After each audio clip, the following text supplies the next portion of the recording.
Hello everyone, स्वागत है आप सभी का आज की हमारी ऑनलाइन कक्षा में। और हम लोग पढ़ रहे हैं कक्षा 10वीं के इतिहास का पहला चैप्टर यूरोप में राष्ट्रवाद का उदय।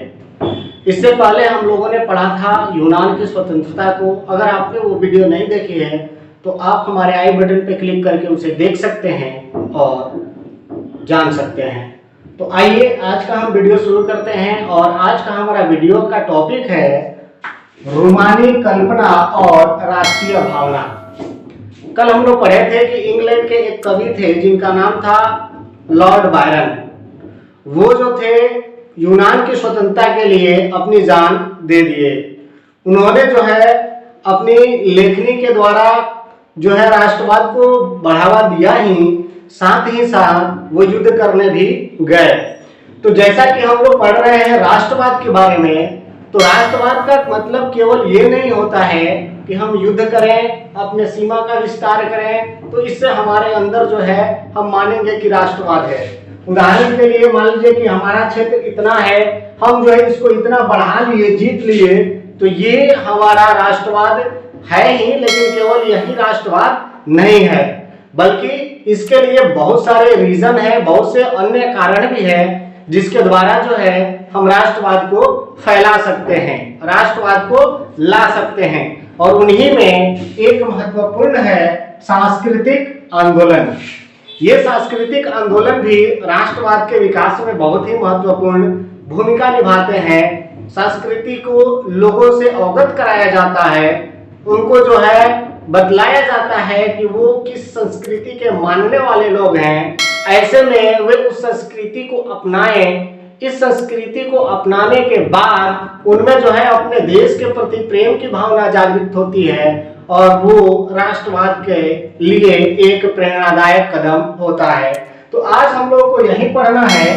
तो रूमानी, देखिए रूमानी जो है एक भावना है, एक सांस्कृतिक, हम कह सकते हैं कि एक ऐसा विशिष्ट सांस्कृतिक आंदोलन है जो राष्ट्रीय भावना को विकास में लेकर के चलता है। और इसके लिए वो क्या करता है, या रूमानी भावना के मानने वाले लोग जो है वो क्या करते हैं, तो वो ये करते हैं कि जो कवि होते हैं, जो कवि और कलाकार होते हैं, रूमानीवाद को जो लोग प्रमोट करते हैं, तो जो रूमानीवाद को प्रमोट करने वाले लोग हैं, चाहे वो कवि हो, कलाकार हो, गीतकार हो, ये लोग जो है तर्क वितर्क और विज्ञान की जो महिमा मंडन होता है उसकी आलोचना होती है। अब कारण ये है कि कवियों की और जो है कलाकारों की अगर हम देखें, विज्ञान और तर्क पर उनकी कस करके उनकी बातों को समझें, तो निश्चित तौर पर जो है हमें इसके सफल परिणाम नहीं मिलेंगे। उदाहरण के लिए आप लोग सुने होंगे कि कवि कई बार ये जिक्र करते हैं, लेखक कई ऐसा जिक्र करते हैं कि जो फूल है वो हंस रहे हैं। तो ये हमें पता नहीं चलता है कि फूल किस तरीके से हंसते हैं, लेकिन कवि का कहना है कि जब फूल खिल रहे होते हैं तो वो हंस रहे होते हैं। लेकिन अगर हम इसको तर्क की कसौटी पे जब कसेंगे तो ये चीज खरा नहीं उतरेगा। हंसते हैं तो मनुष्य हंस सकता है, देख सकते हैं, लेकिन फूल किस तरीके से हंसेंगे ये सोचने वाली बात है। उसी तरीके से अगर बात करी जाए विज्ञान के महिमा मंडन की बातों को, तो जितने हमारे लोकगीत हैं, लोक कथाएं हैं, रहस्य वाली कथाएं हैं, उनको अगर हम तर्क की कसौटी पे कसना शुरू कर दें तो वो सभी चीजें जो है गलत साबित होती हुई नजर आएगी। हमारे समाज में हमारे रीति रिवाज जो अपनाए जाते हैं उनको भी अगर हम तर्क की कसौटी पे कसना शुरू कर दें तो वो खरा नहीं उतरेंगे। हाँ, लेकिन वो हमारी संस्कृति को जरूर दर्शाते हैं। तो इसी चीज को रूमानी के जो गीतकार रहे, कलाकार रहे, कवि रहे, उन लोगों ने इस चीज को नकारा कि हम तर्क वितर्क और जो है विज्ञान को या विज्ञान के जो महिमा मंडन होता है उस चीज को हम नहीं मानते हैं। उस चीज की हम क्या करते हैं, आलोचना करते हैं। और इस चीज पर वे क्या लाते हैं, इस चीज पर वे लाते हैं भावनाओं, यानी हमारी जो भावनाएं हैं, जैसे कवि की चर्चा हमने कही, कवि ये सोच रहा है कि जब फूल खिल रहे हैं तो फूल हंसते हैं, तो ये उनकी भावना है, उस भावनाओं को ये लोग क्या करते हैं जी, तरजीह देते हैं।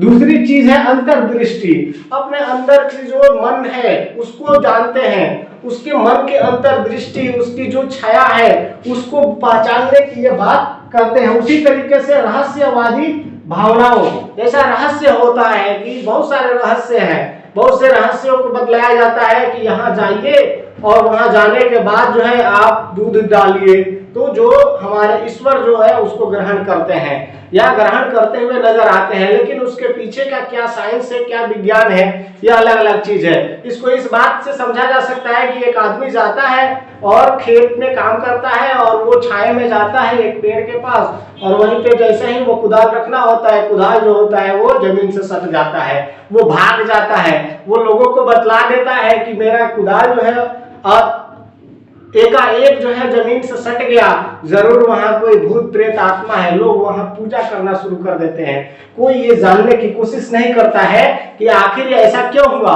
लेकिन अगर इसी चीज को हम विज्ञान पर देखें तो वैज्ञानिक इस बात को मानने को तैयार नहीं होंगे, वो उसके जड़ तक जरूर जाएंगे। अगर जाएंगे तो उनको पता चलेगा कि कहीं एक बड़ा सा चुंबक वहां नीचे जमीन में गड़ा हुआ है जो उसके कुदाल को खींच लिया, तो ये हो सकता है। ये लोग जो है अंतर्दृष्टि, रहस्यवादी भावनाओं पर जोर देते हैं, विज्ञान और तर्क की कसौटी पर कसने की बात नहीं करते हैं। और इन लोगों ने जो है ये बतलाया कि अगर हम अपने लोकगीत है, लोक नृत्य है, लोक कथाएं हैं, उनको पढ़ें, उनको जाने तो हमें अपने गौरव का अनुभव होगा, उससे हमें ज्ञात होगा कि हमारी पूर्वज जो रहे हैं वो किस तरीके से रहे हैं, हमारी स्थिति जो है किस तरीके से रही है, ये आप समझ सकते हैं। इसके लिए यहाँ एक व्यक्ति का नाम लिया गया है, जैसे जर्मन दार्शनिक है, नाम है योहान गॉटफ्रीड।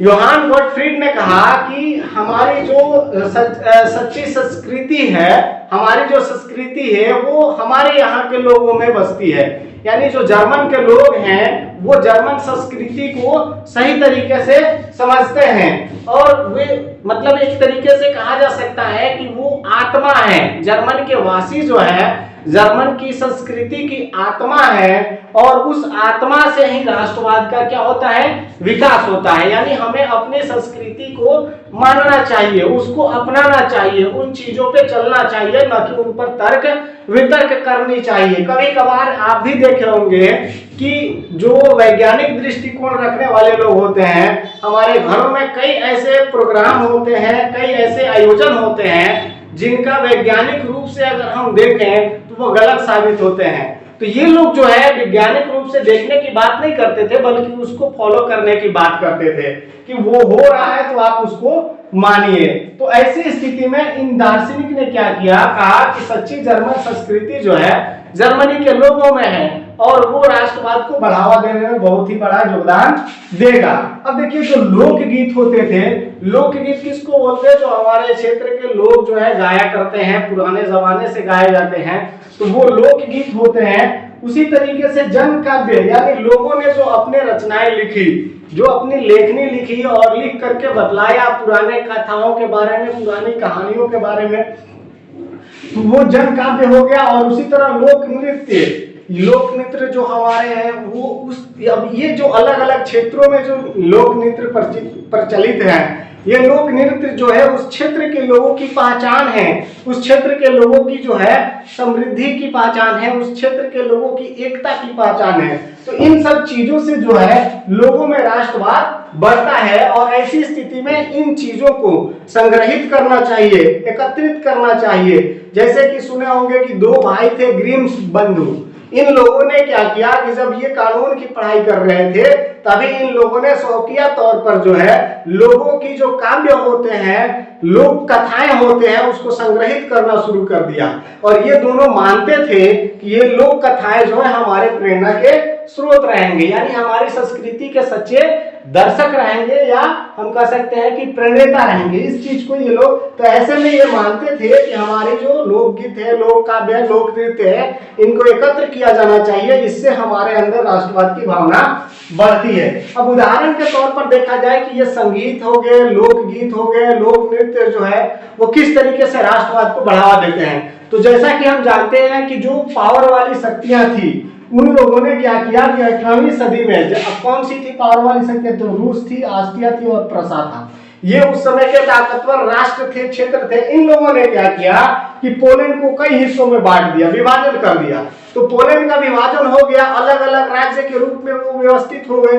अब लेकिन अलग अलग राज्य में व्यवस्थित होने के बाद, चूंकि वो पहले एक थे, ऐसी स्थिति में उनकी जो भाषा रही, उनकी जो संगीत रही, वो एक जैसी रही। तो वो भाषा और संस्कृत के माध्यम से एक दूसरे से जुड़े रहे और इन लोगों को ये लगने लगा कि हम अलग नहीं, हम बल्कि एक हैं। तो उन वहां जो जोड़ने का काम किया, राष्ट्र को एकत्रित करने का काम किया, वो संगीत थी, भाषा थी। तो इस तरीके से जान गए कि संगीत और भाषा जो है वो भी राष्ट्रवाद को बढ़ावा देने में बहुत महत्वपूर्ण भूमिका निभाता है। एक दूसरा उदाहरण देते हैं। जब रूस जो है पोलैंड पे आक्रमण किया, आक्रमण करने के बाद उस पर जब अपना कब्जा जमाया, तो उसने क्या किया कि वहां पोलिश भाषा को खत्म करने की प्रयास की और जबरदस्ती रूसी भाषा लादना शुरू किया। चाहे शिक्षण संस्थान हो या सरकारी दफ्तर कार्यालय हो, सभी जगह जो है रूसी भाषा को अनिवार्य कर दिया गया। परिणाम यह हुआ कि बड़ी संख्या में जो है पोलिश भाषी लोगों ने रूस के इस कार्य की अनदेखी की, उसका विरोध करना शुरू किया।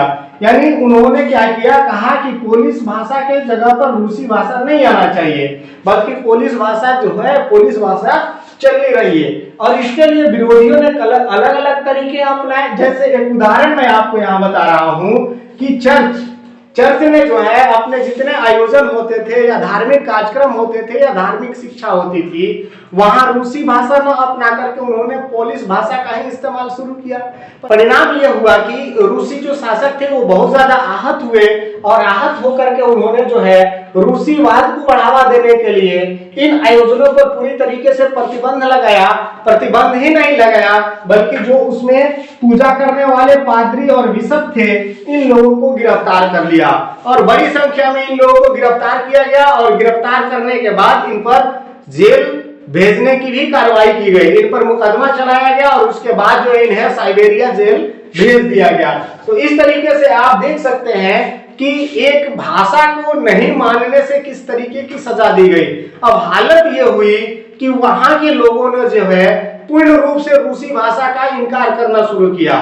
अब उन लोगों ने जो है पोलिश भाषा का इस्तेमाल इस तरीके से करना शुरू किया कि अगर हम पोलिश भाषा बोलते हैं तो हम सरकार के खिलाफ हैं, यानी सरकार के विद्रोह में हम शामिल हैं। तो पोलिश भाषा को जो है वहां एक संघर्ष, यानी एक जो प्रभुत्व है रूसी प्रभुत्व, उसके विरुद्ध जो संघर्ष करने का एक प्रतीक बन गया कि अगर हम पोलिश भाषा को बोलते हैं, मानते हैं, इस्तेमाल करते हैं, तो हम जो है रूसी भाषा का परित्याग करते हैं, उसका जो है विरोध करते हैं। तो इस तरीके से आप देख सकते हैं कि भाषा के द्वारा किस तरीके से वहां लोगों में एकता जोड़ने की बात देखने को मिल रही है। तो इसी वजह से हम एक महत्वपूर्ण कारण मानते हैं कि जो 1830 से 1848 ईस्वी के बीच जो क्रांतियां हुई या यूरोप में जो राष्ट्रवाद आया, उन राष्ट्रवाद को लाने में रूमानीवाद की भी महत्वपूर्ण भूमिका रही है।